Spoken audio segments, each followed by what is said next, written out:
Jake Ejercito may panghihinayang. Andy, ginawa dahil dito. Ngayon is all well na nga mula kina Andy Eigenman at Filmar at madami pa rin ang hindi nawawalan ng komento sa naging desisyon ni Andy.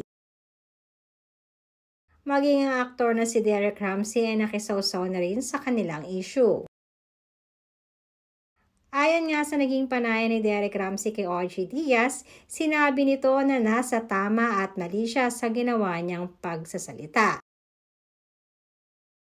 Sa mga hindi nakakaalam na si Ellen, Derek, Andy at Filmar at Prina ay magkakaibigan dahil noon ay madalas na pumupunta ng Siargao sina Ellen at Derek. Napagsabihan nga sa nasabing interview ni Derek si Andy na dapat di umano ay sinort out na lang nila ito privately at hindi na dapat pa nag-post sa social media ng kung ano-ano.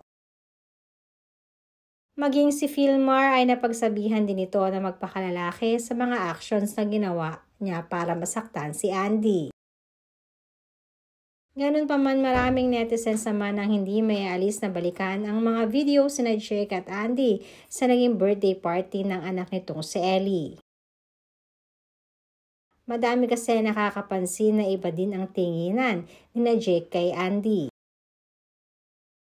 Maging sa mga pagsasama ni Jake sa burol noon ni Jacqueline Jose ay nasabi ng mga netizens na bakit hindi na lamang di umano magbalikan ang dalawa.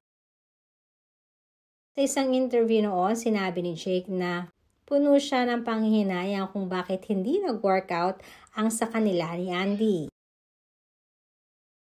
Lalo pat may naging anak sila.